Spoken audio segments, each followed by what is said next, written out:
Hey everybody, Melissa here, the Unlikely Hiker. Today I'm going to talk about 10 tips every backpacker needs to know before going out on a trip. Number 1, you want to choose an appropriately sized backpack. And that means a backpack that's for the gear that you currently have, not the gear you wish you had or anything else. Too large of a backpack is going to just encourage you to overpack all of the what ifs. Too small of a backpack actually might cause you to hang some things off the back of your pack or the sides or whatever, and it's going to make it a little bit more uncomfortable. Number 2, you want to monitor the weather before you go out. It's really important to know the highest and the lowest temperatures on any given trip that you could encounter. That's going to facilitate you packing the right gear, and it's going to minimize those what ifs that you might grab. Well, what if it gets really hot? What if it gets really cold? Well, I might need that puffy jacket. What if? What if I get cold? What if this? What if that? And what ifs create a heavy pack. So in order to minimize that, plan ahead, know the highs, the lows, and the averages, sun, rain, snow, whatever you might encounter, figure out what that is before you leave for your trip, and then pack accordingly. If you're unsure about the temperatures that you might encounter, start by getting a small thermometer or, the thermodrop or a Bluetooth one so that you can start to monitor temperatures and figure out where your gear is comfortable at. Not too hot, not too cold. And that'll help you dial in your gear. Number 3, I am so guilty of this in the past when I first started backpacking. Don't overpack clothes. You absolutely do not need a set of clothes for every day. In the summer, you're going to sweat within 10 minutes, so it doesn't matter. You're going to smell. Just enjoy the smell. It just doesn't make sense to have an extra set of clothes or a brand new pair of socks every day. That stuff is going to get dirty within minutes, and then you just have to carry it around. So you have to carry around your dirty set of clothes, and you smell anyway. So you may as well just wear the same dirty clothes, right? I'm not wrong. So go ahead and embrace that stink. Number 4, do bring a dedicated pair of sleep clothes. This is incredibly important.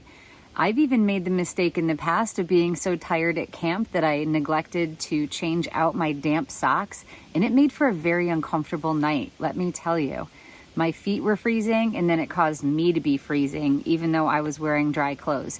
You want dedicated sleep clothes, something a little bit cleaner, less stinky, and dry and cozy to slip into at night. And that does include a clean pair of socks to wear once you get to camp. This is going to help keep you fresh and warm through the night. You won't regret it. Dry clothes always improves morale, especially after a long day. Number 5, make a list. It can be absolutely overwhelming to pack for a trip. I make mental lists. It doesn't usually work for me because I always forget something. There's different methods you can use pre-trip. You could make a list in Lighter Pack, Pack Wizard, on a piece of paper, on a spreadsheet on your computer. It doesn't really matter, but making a list of the gear that you need to bring and divvying it up by categories, perhaps, whatever is going to work for you, use that method. By making a list, you're going to minimize any mistakes in packing or forgetting to pack certain things. Nothing is worse than when you get to camp and you realize you didn't put your tent stakes in or your spoon and you have to whittle yourself a fork or whatever. It's really inconvenient. It's absolutely frustrating. I have forgotten a sleeping pad in the past. I've forgotten spoons before. I've forgotten my stove before. And this absolutely could have been remedied if I just made a list. And when you do make that list, it's always good to go back and tweak it a few weeks ahead of time. If the weather looks like it's going to be warmer or colder than what you originally expected, again, last minute tweaks, make a general list and then hone it in the closer you get to your trip. Number 6, familiarize yourself with the trail and the area that you're going to be in. I actually cannot stress this enough. There's nothing worse than stopping repeatedly to check phones, maps, whatever, to see where you're at, how much progress you made, or whatever. That is just going to take time out of your day and it's going to reduce your efficiency. It's also really important to know bailout points or exit points on the trip that you're on in case something happens or you're just not feeling it, you're just not having a good time and you really want to get out. So by knowing ahead of time the area, not just the trail, I mean the whole area. Or even if you get lost, if you know, if I head east, I'm going to eventually hit a road. These are all good things to know because it's going to increase your independence while you're out in the backcountry. Number 7, leave the compression sacks at home. I do use a few, they're basically like pack cube type things. And that's just because I'm a slob and it helps me stay organized. But compression sacks specifically are going to make hard objects in your pack, and then you're going to have all of this empty airspace that's not being utilized, and your pack actually isn't going to carry as comfortable as it could, and it could actually make things a little bit bulkier. So the best thing to do is leave loose things like your quilt or sleeping bag, maybe your insulating layers or your tent. I keep my quilt loose, I keep some of my clothes loose, I keep my tent loose in there, and then I take things like my cook pot or my clothes bag or my ditty bag or my electronics, and I stuff all those inside of those other items so that all of the space is used inside of my pack. It just makes for a much smoother finish, if you will, on your pack. And it's actually going to work better, and all that dead space is going to be taken up in your pack by things that are fluffed out a little bit. And it's going to be a little bit better for your gear too, because you're not constantly compressing it into these tiny little things, which for down, that's just not good for it. Even synthetic fabrics, those little fabric pieces, they can break over time. So just stick it in there. Leave those compression sacks at home. You're not doing yourself any favors. Number 8, use a small first aid kit. You really only need the basics in the backcountry. And if you don't know how to use something, don't carry it because it's just going to be a wasted item.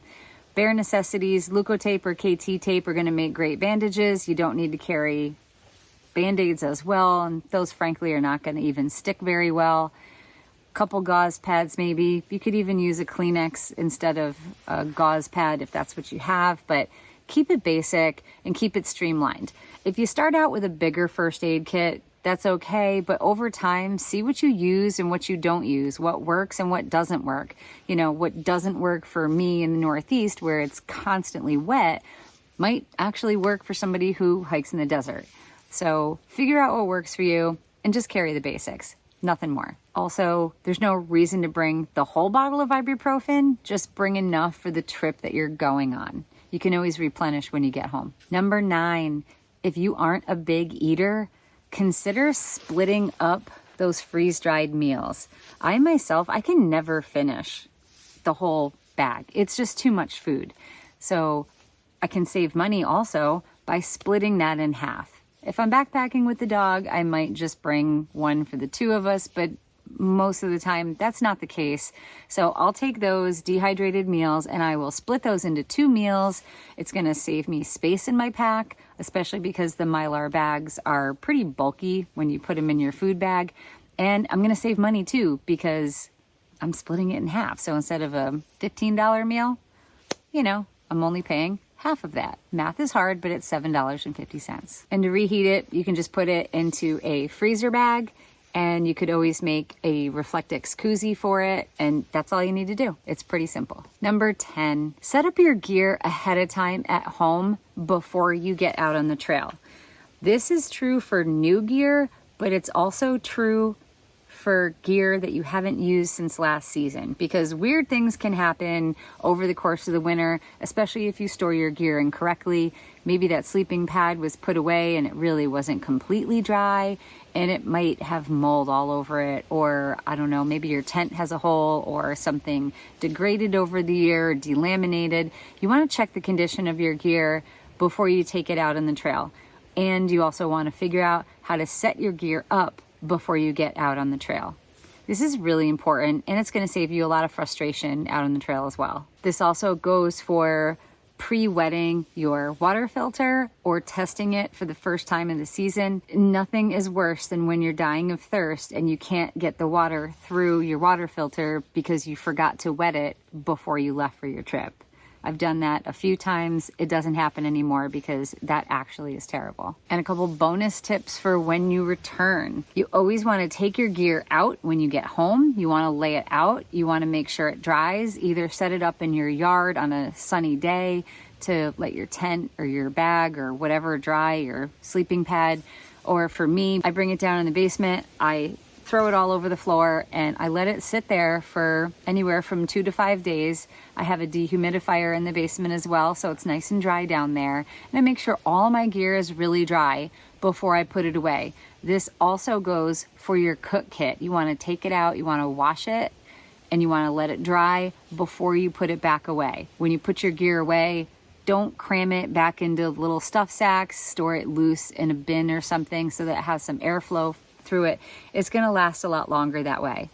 And you want to make sure that you take out anything that needs to be laundered. It could be the little scrub pad that you use in your cook pot or your cooler cloth. I mean, nothing says disgusting like the cooler cloth you forgot in your pack that you never washed. You want to unpack everything, go through it, make sure everything is dry. Things that need to be laundered are laundered, and then you put everything back away when you're done with that. Bonus tip number 2, charge your electronics when you get home so that they are ready for the next trip. In my experience, batteries don't seem to deteriorate very rapidly at all. So I charge everything when I get home. That way, when I'm getting ready for a trip, that's one less thing that I have to worry about. Oh my God, is my stuff charged? Well, of course it is, because I charged it when I got home last time. And bonus tip number 3, when you come back from every trip, as you're unpacking everything and you're cleaning it and you're letting it air dry, when you start putting stuff away, go through that stuff and ask yourself,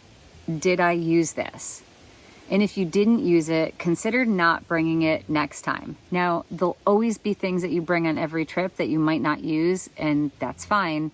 But if you're repeatedly bringing 4 pairs of socks and you only use 2 pairs of socks, maybe the next time you go out, maybe only bring 3 pairs of socks or 2 pairs of socks and see how that works for you.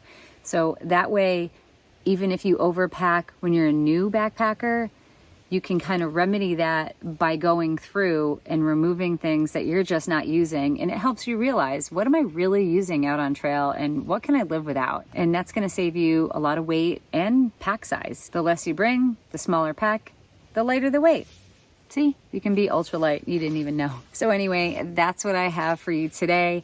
I hope you enjoyed, and let me know, is there any tips that you have for me on what to do before you go out on your backpacking trip? I'd love to hear it in the comments. If you did find any value in this video, please go ahead and hit that like button and subscribe if you aren't subscribed. We do a lot of videos on backpacking gear tips, tricks, and trip videos. So thanks for watching. We will see you soon. Take care. Bye-bye.